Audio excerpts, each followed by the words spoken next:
Hello friends, अगर आप net या फिर सेट एग्ज़ाम की तैयारी कर रहे हैं तो आपके लिए आज मैं कुछ क्वेश्चन लेके आया हूँ जो कि महाराष्ट्र सेट एग्ज़ाम में इस साल पूछे गए कुछ क्वेश्चन हैं।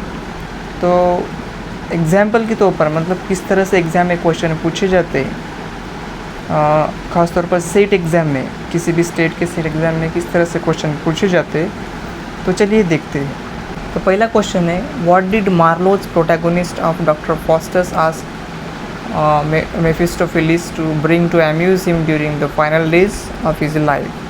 तो अगर आपने मार्लो की डॉक्टर फॉस्टर्स नावल पढ़ी है तो आपको पता होगा कि फाइनल डेज में क्या डिमांड की थी डॉक्टर फॉस्टर्स ने जब वो उसका अंत होने वाला था उस समय। तो इसका आंसर है डी, हेलेन ऑफ ट्रॉय। ठीक है। उसके बाद question 2, which of the following poems was not written by W.B. Yeats. तो नीचे दिए गए ऑप्शन में से कौन सी ऐसी पोएम है जो W.B. यीट्स ने नहीं लिखी है, जो उनकी नहीं है। तो आंसर है D, for a dead lady.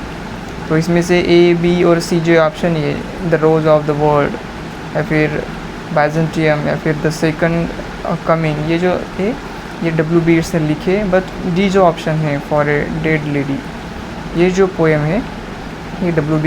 Yeats ने नहीं लिखी। तीसरा जो क्वेश्चन है वो है, the novel which portrays the ebb and flow of the mind of the character is refers to as. इसका जो आंसर है वो आंसर है ए, स्ट्रीम ऑफ कॉन्शियसनेस।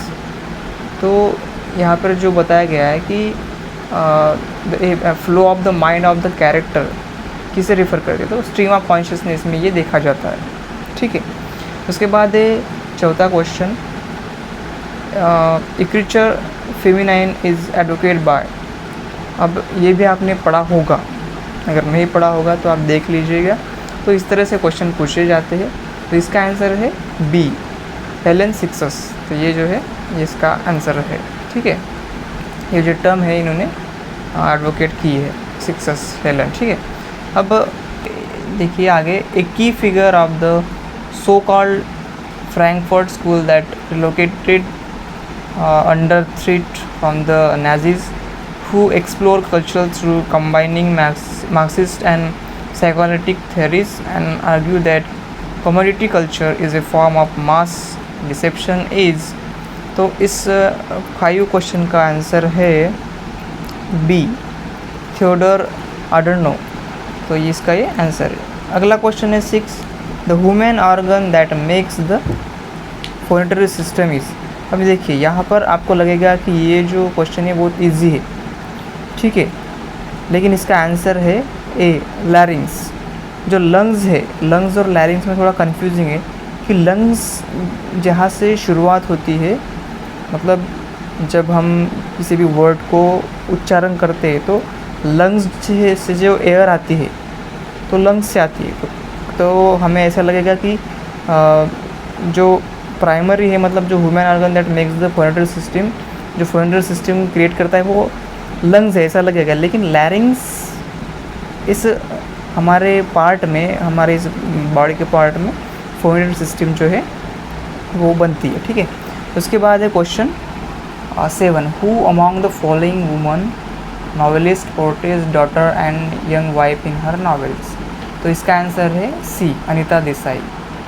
अगर आपने पढ़ा होगा तो आपको पता होगा, इनका अनीता देसाई के कुछ वर्क से हमें पता चलता है। ठीक है। उसका अगला क्वेश्चन है 8, Raymond Williams refers to William Cobbett is Culture and Society 1780-1950 who revealed that the working peoples must be the charge of their own educational movement. This England novel is mentioned by William in this context as having a similar position. तो इसका answer है ए, Charles Dickens की hard time. ठीक है। Question number 9 है, the book the myth of Sisyphus was author bye. तो ये किसने लिखा है, तो ये जो लिखा है अल्बर्ट कैमूस ने। तो 9 का है ए। ठीक है। Who coin the concept of heteroglossia. तो हेट्रोग्लोसिया कॉन्सेप्ट किसने कॉइन किया। ठीक है। तो इसका आंसर है मिखेल भक्तिन, ठीक है, तो इसका आंसर है ए 10 का, ठीक है। तो इस तरह से महाराष्ट्र स्टेट के एग्ज़ाम पेपर में क्वेश्चन पूछे गए थे। तो अगर आप चाहते हैं आगे कि मैं और भी क्वेश्चन लूँ तो कमेंट कीजिए।